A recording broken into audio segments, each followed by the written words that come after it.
Okay, so I know I talked too fast the first time, and I rushed through the ending part. So, yes and no.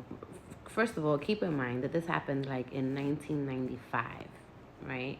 I'm 41 years old. This must have happened when I was about 10, 11 years old.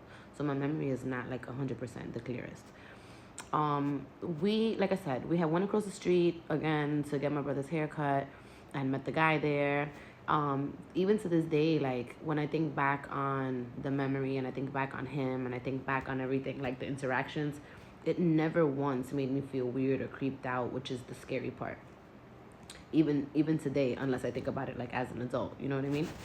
But like I said, I was a talkative kid. We talked a bunch. I told him I knew computers. He wanted me to help him fix his computer or to help teach him computers. And I was like, yeah, okay, sure. But again, small talk.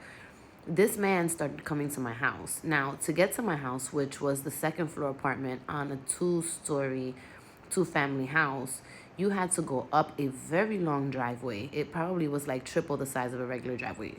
Okay, like a very, very long driveway all the way to the backyard of the house and then cut across all the way to the other side to get to the steps that led you to the second floor. So this man was like bold and he was coming into the driveway. He was coming to my house.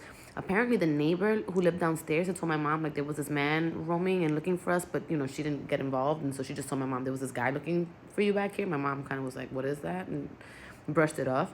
But then he came back again and it was weird and nobody ever saw him. And then the third time he left a note taped at the base of the stairs, but the note was to me. And the note was just like, hey, I want you to come over.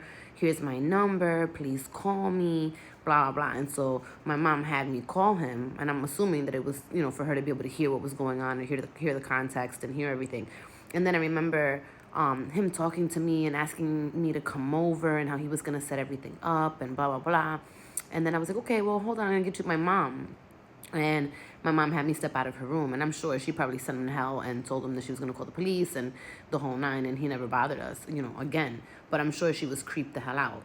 She lived there alone with us. I used to come home after school, and I would be alone. I would be unsupervised. And this man was just coming to my house, was just literally coming, knocking, and nobody would be there. And it was very dangerous. It was not safe, and he was weird. And I think back on it now, I remember his face. I remember how unsuspecting and how harmless it seemed, and like almost like upset at my mom that she was being so mean to this guy. You know what I mean? Y'all, crazy.